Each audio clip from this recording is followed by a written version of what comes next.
De manera libre, soberana, el pueblo de México decidió iniciar una etapa nueva en la vida pública del país. Se decidió el día de hoy iniciar la cuarta transformación de la vida pública de México. Triunfó la revolución de las conciencias. Esto decía en su discurso ayer Andrés Manuel López Obrador tras arrasar en las presidenciales de México que llevan a la izquierda al poder de la segunda economía latinoamericana por primera vez en su historia reciente. Soy muy consciente de mi responsabilidad, dijo exultante López Obrador, de 64 años, acompañado de su esposa e hijos, ante decenas de miles de simpatizantes que lo ovacionaron el emblemático Zócalo de la capital.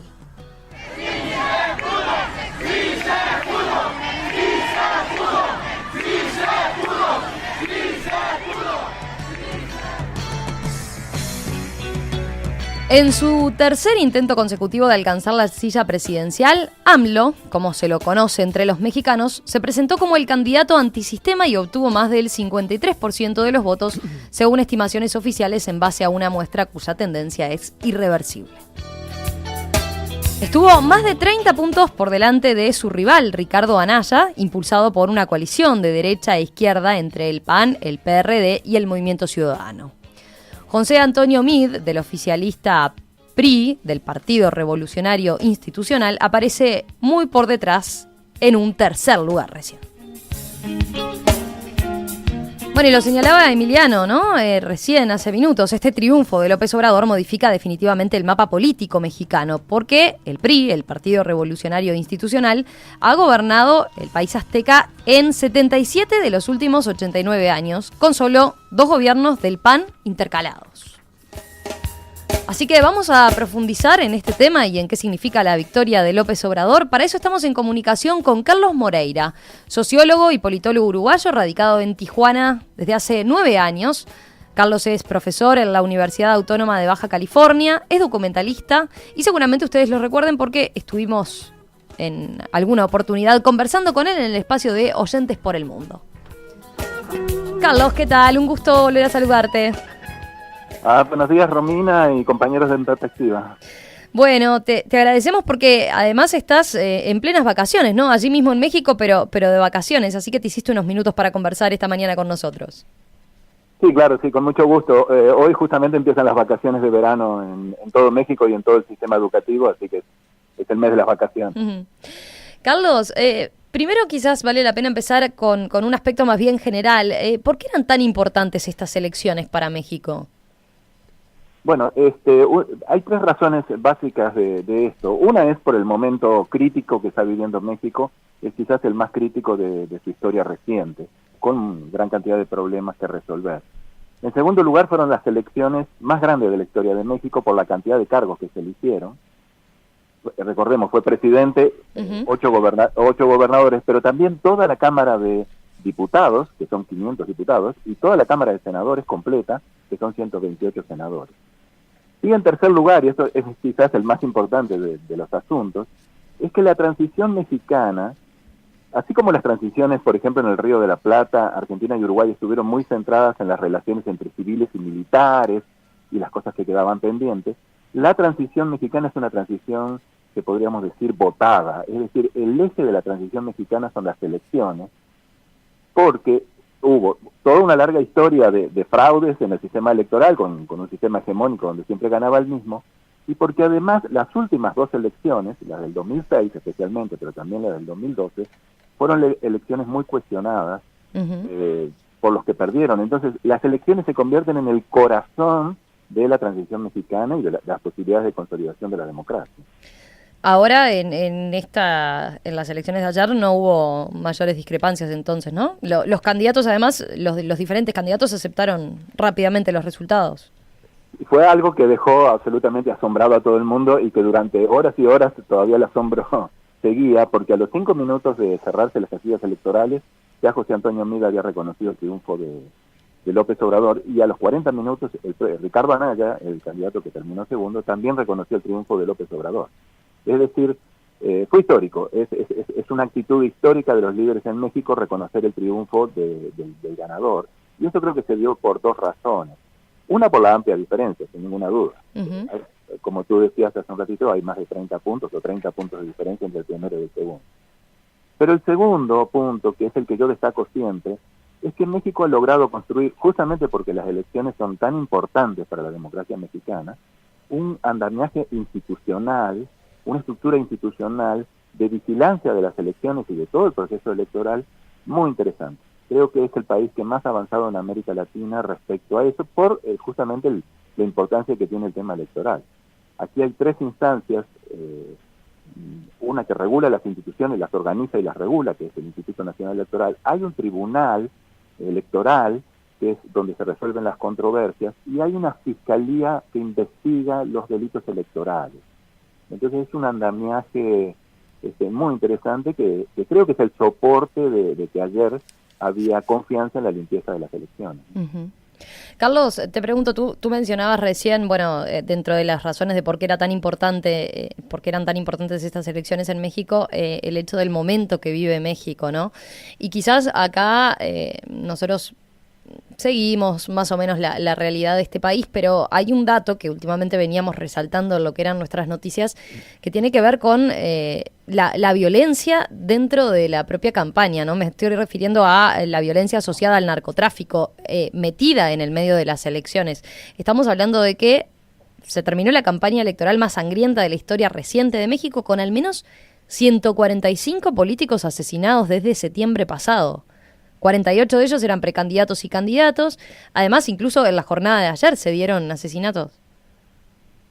Sí, ese es justamente, decíamos que eran las elecciones más grandes, también han sido las elecciones más violentas de la historia de México. Evidentemente, México es un país donde hay regiones donde el Estado no controla el funcionamiento institucional, y la FEPADE, que recién nombraba, que es la Fiscalía Especial para los Delitos Electorales, elaboró un mapa que le llaman mapa de riesgo electoral, donde hay 5 estados donde realmente las elecciones no son competitivas, que son los estados donde se concentran estas cifras de asesinatos que tú acabas de decir. Esos estados son Sonora, Sinaloa, Veracruz, Guerrero y Michoacán. Es decir, México es una democracia que funciona competitivamente en algunos estados y en otros no funciona competitivamente, y ese es un problema. Yo cerraría esto hay un investigador politólogo, Andrea Scherler, del CIDE, que hace unos 2 años escribió un artículo que cerraba con una pregunta que yo le llamo la pregunta Scherler. Es decir, estos niveles de violencia, porque estos niveles de violencia están afectando evidentemente el funcionamiento de la democracia, sobre candidatos, funcionarios electorales, etcétera, que son asesinados, implican que la democracia mexicana ha bajado su calidad, o implica que se está afectando la esencia de la democracia como tal. Es decir, esa es la pregunta, ¿no? Si todavía podemos tener a la democracia mexicana como tal, o simplemente estamos hablando de calidad de democracia. Y creo que ese es un gran desafío que se debe enfrentar, ¿no? Uh-huh. Capaz que dicho así suena frío o distante, pero ¿podés describirnos algo de la situación realmente que se vive en esos estados que nos estás mencionando? De la situación en el día a día, me refiero, ¿no? Y en qué medida está ausente el Estado como tal. La situación es, bueno, el espacio público no existe como tal, como espacio de manifestación de la sociedad. Es decir, eso es una situación que, digamos, atenta contra el funcionamiento democrático, ¿no? Uh-huh. El espacio público, cuando decís el espacio público, te estás refiriendo a que la gente no puede salir a... No se puede manifestar, no puede haber manifestaciones, ningún tipo de manifestaciones, y no nos olvidemos que esto incluye también el periodismo. Hay una cifra por aquí. Sí, que son terribles las cifras, recordemos las cifras de periodistas muertos en México, es el peor país para ejercer seguramente el periodismo, pero quizás estábamos más acostumbrados a que se dieran esas cifras terribles año a año. Ahora nos impactó también esto, lamentablemente acostumbrados, ¿no? Pero nos impactó esto metido en medio enquistado en la campaña electoral, ¿no? Así es. La presencia de Fuerzas Armadas regulares o irregulares en el espacio público justamente restringen toda posibilidad de actividad en ese espacio. Uh-huh. Carlos, vayamos ahora al resultado, ¿no? Y a lo que dejó. Mencionábamos esta victoria contundente de López Obrador, de AMLO. ¿Por qué dirías que ganó? ¿Cuál puede ser la síntesis de esa explicación? Yo creo que hay tres cuestiones ahí. Una es que hay una gran demanda de cambio en México. Es decir, la situación lleva a que la gente demanda un cambio, y creo que AMLO fue quien mejor conectó con esa demanda. Era el único que podía conectar con esa demanda porque los otros candidatos están vinculados a partidos que ya han gobernado durante las últimas décadas, diríamos. Entonces AMLO conectó bien con esa esperanza en un cambio que hay en la sociedad mexicana. En segundo lugar, y esto ya desde el punto de vista más político, formó una coalición para ganar. Es decir, uno puede, como político, formar una coalición juntándose con los que tienen principios parecidos al de uno, o programas parecidos. No, AMLO hizo una coalición juntando a todos aquellos que le sumaban votos. Y eso fue muy hábil. Y hizo una coalición con sectores que tampoco tienen que ver con la izquierda o el centro izquierda. Hay incluso sectores muy conservadores en la coalición de AMLO. Pero lo hizo hábilmente. Esa es una razón por la cual se da ese triunfo arrasador. Y la tercera razón es que los rivales, es decir, en un principio PAN y PRI parecía que iban a conformar una especie de bloque de hecho para enfrentar a AMLO. En el correr de los últimos 2 meses, y eso se dio hasta la última semana, se dividieron entre ellos. AMLO enfrentó una coalición de derecha dividida y un enfrentamiento que se daba entre Ricardo Anaya, MIR, y a través de MIR con el presidente Peña. Entonces, realmente tuvo un oponente dividido. Uh-huh. Y eso incidió y también jugó.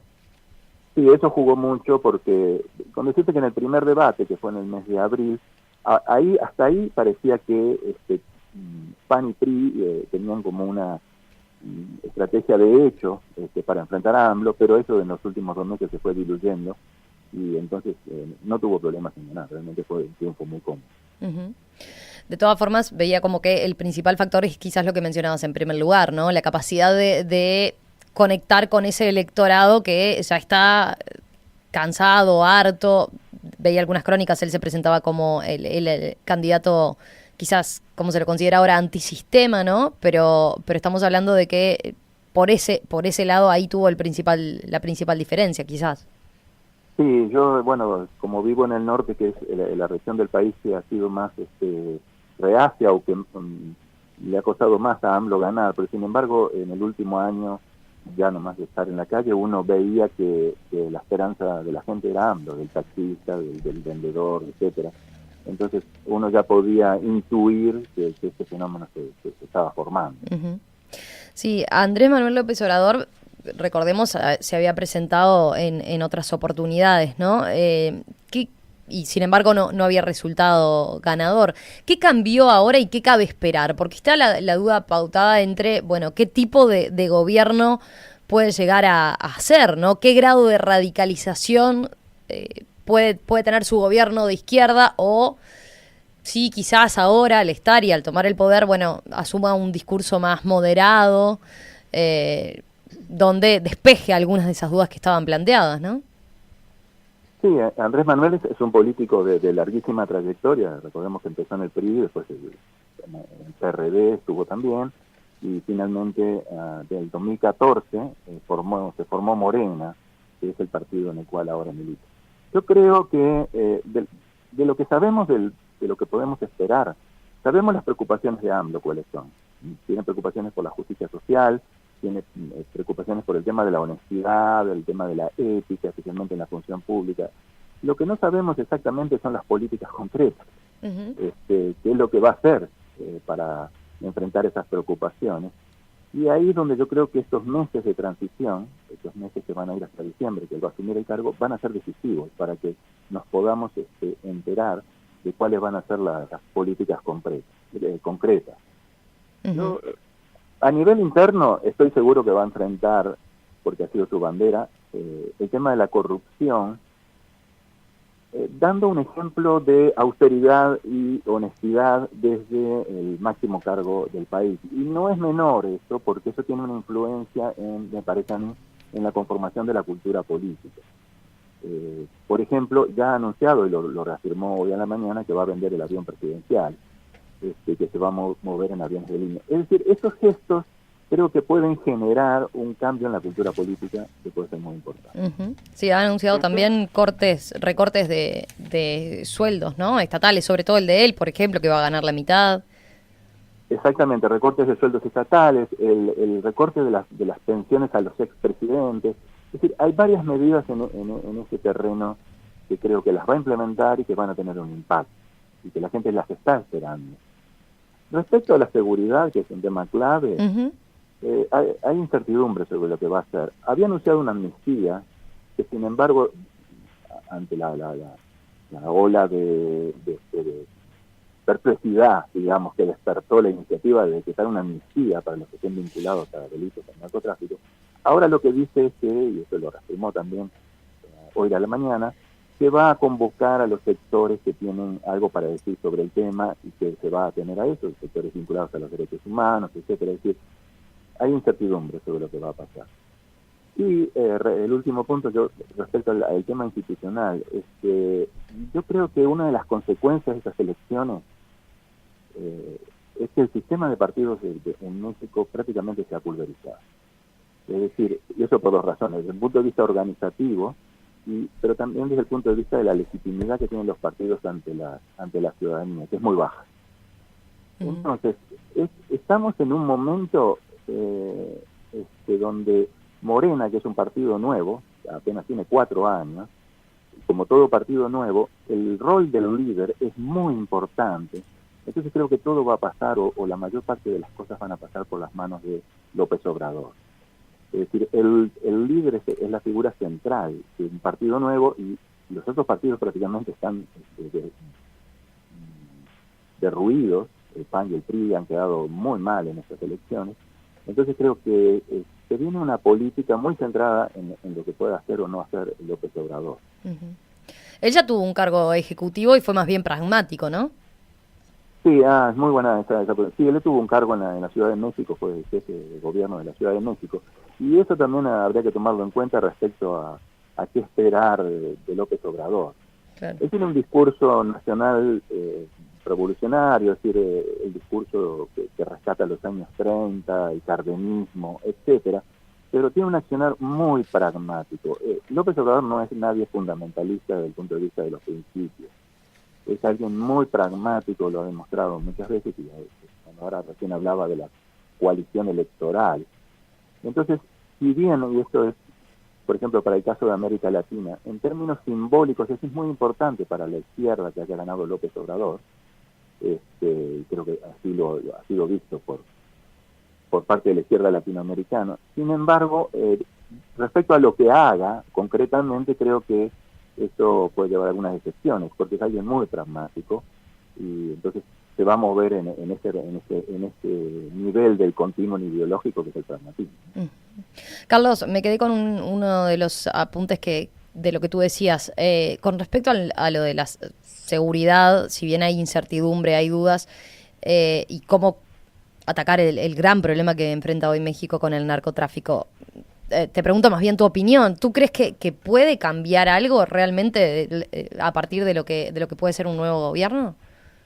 ¿O el nivel de magnitud, el grado que tiene el narcotráfico en México ya lo hace algo, bueno, difícil de poder superar, ¿no? Sí, exactamente. Es un tema muy difícil de manejar, porque a veces lo he escuchado a López Obrador, que asocia demasiado directamente el tema de narcotráfico con la situación social o económica de algunos sectores, lo cual tiene una relación empírica. Es decir, los sectores más perjudicados y donde se ve mayor violencia respecto al narcotráfico suelen ser en los sectores, por ejemplo en las ciudades, que son los espacios urbanos, en los barrios más desfavorecidos desde el punto de vista socioeconómico. Pero sin embargo, eso no es tan lineal, porque no es justamente en los estados más pobres que sucede eso. No es tan lineal la relación. ¿Por qué? Porque el tema del narcotráfico es un tema que ya tiene más de 100 años en México. Esto viene desde los años 20, para aquí, desde, claro, obviamente se ha ido acrecentando, y tiene profundas raíces culturales, especialmente en algunos estados. Entonces, cuando algo está asociado a cuestiones culturales, las soluciones a ese problema demandan más tiempo. Uh-huh. Es decir, esto va a llevar más tiempo de solucionar. Bien. Carlos, ya para ir terminando y a modo de cierre, digamos, ¿qué consecuencias podría tener este resultado electoral sobre lo que puede decirse, bueno, el funcionamiento de la democracia mexicana? Bueno, dado esta nueva conformación de un sistema de partidos muy débil como el que ha quedado ahora en México, el PRI fue barrido en los 8 estados donde se elegía gobernación, el PAN está partido, tiene muchos conflictos internos, Morena es un partido nuevo donde la gran figura allí, como lo decía, es el líder, López Obrador.